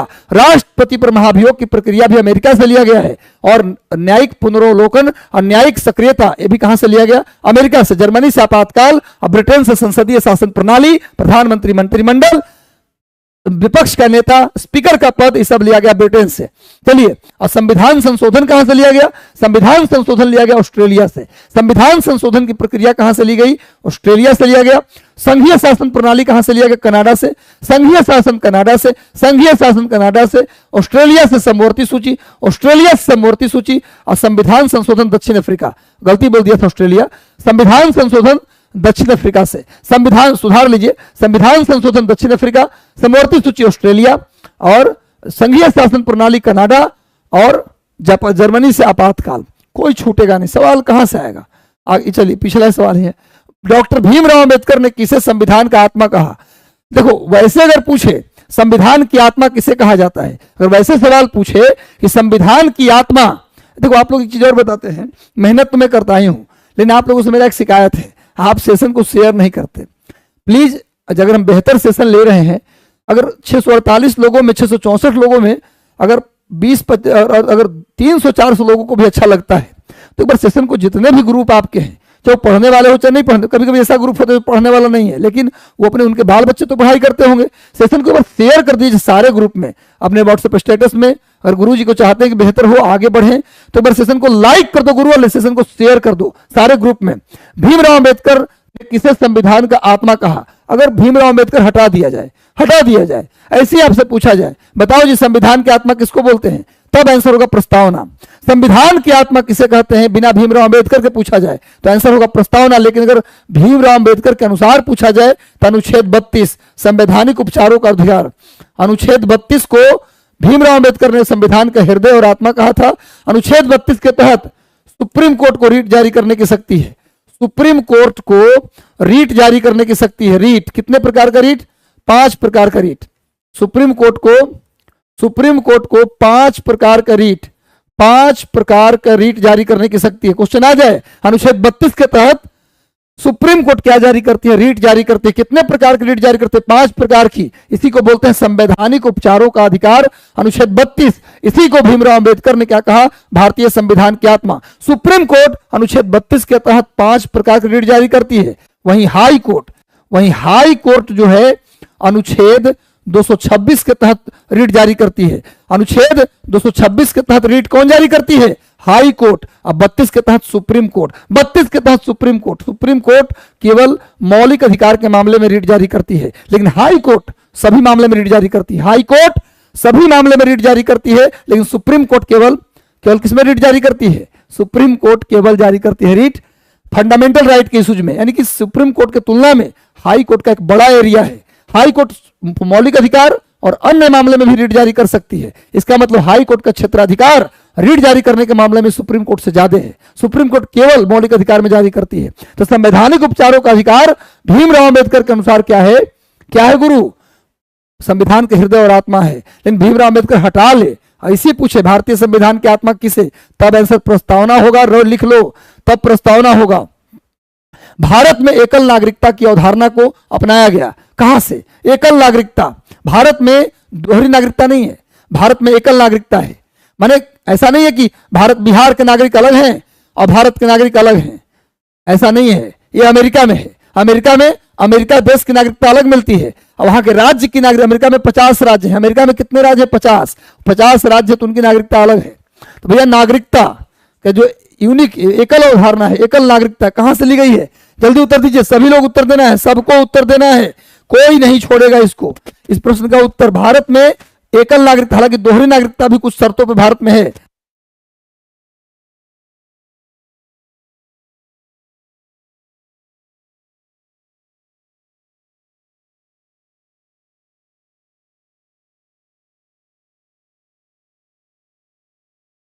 अमेरिका में दोहरी नागरिकता है तो अमेरिका तो होगा नहीं। भारत में एकल नागरिकता है भैया, इंग्लैंड से ली गई है। और मैं बता दूं इंग्लैंड से क्या क्या लिया गया बताया हूं। संसदीय शासन प्रणाली, प्रधानमंत्री मंत्रिमंडल, स्पीकर का पद, विपक्ष का नेता, एकल नागरिकता, ये सब कहां से लिया गया? विधि का शासन भी कहां से लिया गया? इंग्लैंड से लिया गया, ब्रिटेन से लिया गया। इंग्लैंड माने ब्रिटेन। और मैं आपको बता दूं कि भारत में कुछ शर्तों पर दोहरी नागरिकता भी है। मैंने बताया था कल, 2003 से भारत में दोहरी नागरिकता भी आया। भारत में दोहरी नागरिकता कुछ शर्तों पे है, हमेशा के लिए नहीं है, कुछ शर्तों पर। उसी को बोलते हैं citizenship, overseas citizenship of India, public of Indian origin, PIO और OCI, ये दो था भारत में। 2003 से भारत में दोहरी नागरिकता वाला प्रोविजन आया था, 2003 से, लक्ष्मीमल सिंघवी कमेटी की सिफारिश पर। चलिए आगे आइए। नेक्स्ट, प्रारंभ में कितने मौलिक अधिकार थे? जब संविधान बना तब 7 मौलिक अधिकार थे, लेकिन 1978 में 1978 में 44वां संविधान संशोधन से 1978 में 44वां संविधान संशोधन से संपत्ति के अधिकार को मौलिक अधिकार से हटा दिया गया। संविधान संशोधन से संपत्ति के अधिकार को मौलिक अधिकार से हटा दिया गया। मौलिक अधिकार से हटा दिया गया। नोट कर लीजिए, पहले संपत्ति का अधिकार किसमें था? अनुच्छेद 31A में था, पर इसे हटा दिया गया। अब कहां डाल दिया गया? 300A में। क्वेश्चन आ जाए कि संपत्ति के अधिकार को मौलिक अधिकार से निकाला गया, तो पहले वो किस अनुच्छेद में था? तो 31A में था। अब कहां चला गया? अब उसको संपत्ति के अधिकार को अब कहां रखा गया है? 300A में। वर्तमान में संपत्ति का अधिकार 300A अनुच्छेद आर्टिकल 300A में है, ये भी रट लीजिए। पहले कहा था 31A में, अब कहां है? 300A में। नोट कर लीजिए गुरु। और संपत्ति के अधिकार को मौलिक अधिकार से कब हटाया गया? 1978 में। कौन सा संविधान संशोधन से हटाया गया? 44वां संशोधन से। यानी 1978 से पहले 7 मौलिक अधिकार थे, अब कितने हैं? अब 6 हैं। संपत्ति के अधिकार जब मौलिक अधिकार से हट गया तो अब कितने हैं? 6 मौलिक अधिकार हैं। एक बार सेशन को लाइक कर दो गुरु, जितने लोग हैं। संविधान में मौलिक कर्तव्यों को कब शामिल किया गया? मौलिक कर्तव्य को कब? जब संविधान बना था। उस समय मौलिक अधिकार तो थे, लोगों के बहुत सारे राइट्स दिए गए, अधिकार दिए गए, पर लोगों को कर्तव्य नहीं दिया गया। खाली अधिकार मिल जाए लोगों को तो लोग तनाशाह हो जाता है, लोग बेलगाम हो जाता है। इसलिए अधिकार के साथ साथ कर्तव्य भी देना जरूरी है। किसी भी घर में भी खाली राइटें दे दीजिए, तू जो बोलो जो करो वो सब ठीक है, अपने बेटा को बोल दीजिए करने के लिए, पता चलेगा बेलगाम हो गया। तो भैया अधिकार के साथ साथ कर्तव्य बोध भी जरूरी है। इसीलिए 1976 में 1976 में 42वां संविधान संशोधन, 42वां संविधान संशोधन करके 42वां संविधान संशोधन करके 10 मौलिक कर्तव्य जोड़े गए। कितने मौलिक कर्तव्य जोड़े गए? 10 मौलिक कर्तव्य जोड़े गए। और पूछा जाता है कि भारत में जो मौलिक कर्तव्य जोड़ा गया वो किस समिति की सिफारिश पर जोड़ा गया? तो नोट कर लीजिए, स्वर्ण सिंह समिति।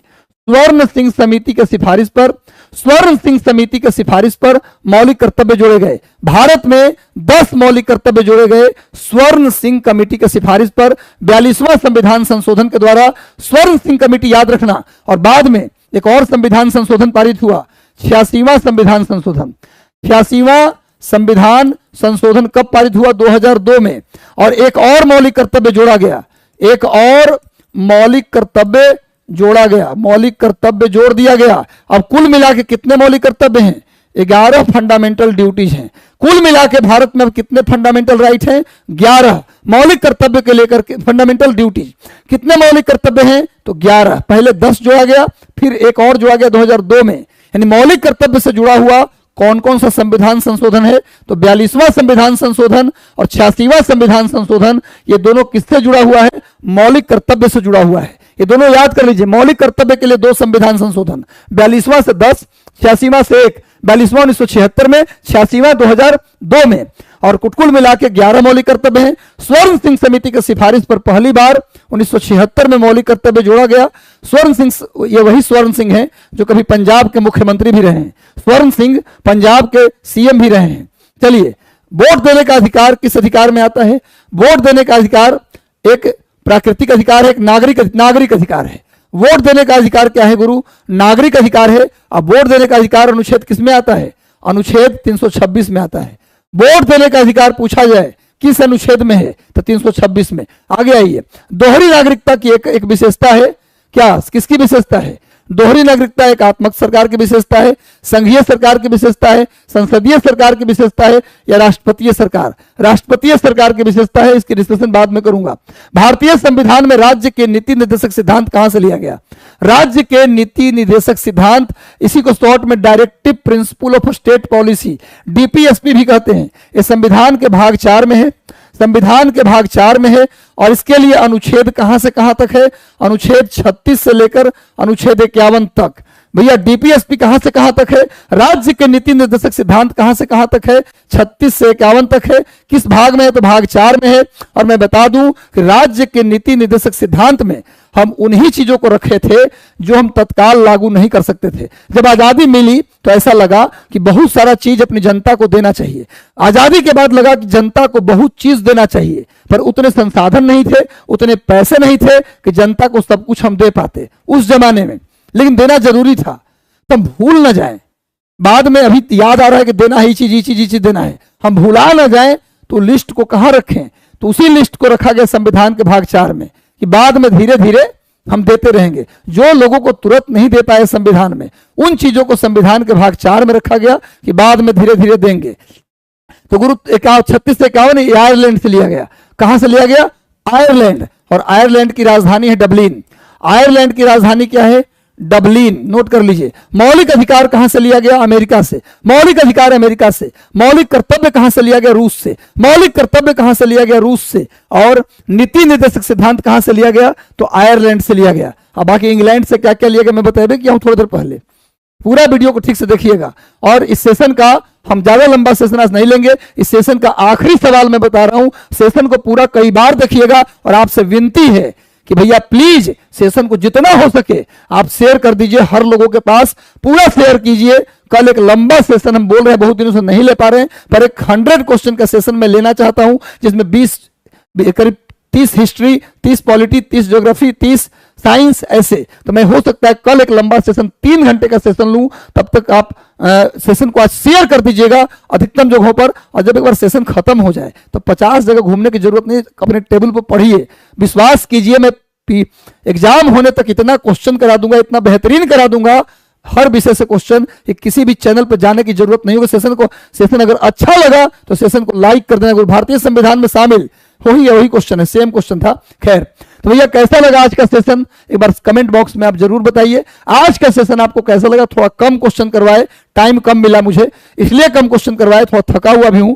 लेकिन कल हम हो सकता है कि आपको पूरे 100 क्वेश्चन कराएं, जो कि बहुत दिनों से मैं कह रहा हूं, करा नहीं पा रहा हूं, पर कराऊंगा कल, किसी भी तरह से कराऊं पर कराऊंगा। एक बार सेशन को लाइक कर दीजिए, हो सके तो जितना जगह हो सके मैक्सिमम जगह शेयर कर दीजिए, अपने स्टेटस में लगा लीजिए। और कैसा लगा आज का सेशन एक बार जरूर बताइएगा। सेशन को लाइक कर दीजिए और चैनल पर नए तो सब्सक्राइब कर लीजिए। और चैनल के डिस्क्रिप्शन में दिया हुआ है टेलीग्राम का लिंक, उससे जुड़ जाइएगा। तो मिलते हैं कल एक बेहतरीन और अच्छे सेशन के साथ, तब तक के शुभकामनाएं, शुभ रात्रि। इसी बात से कह के जा रहा हूं कि टेबल पर बैठ के, यूट्यूब चैनल पर नहीं, टेबल पर बैठ के 200 प्रश्न बना लोगे तभी सोओगे। आज ये मेरा आदेश है, मेरा ये होमवर्क है।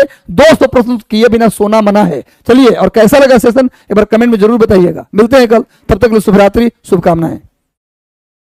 बिहार दरोगा में भी काम आएगा इस सेशन।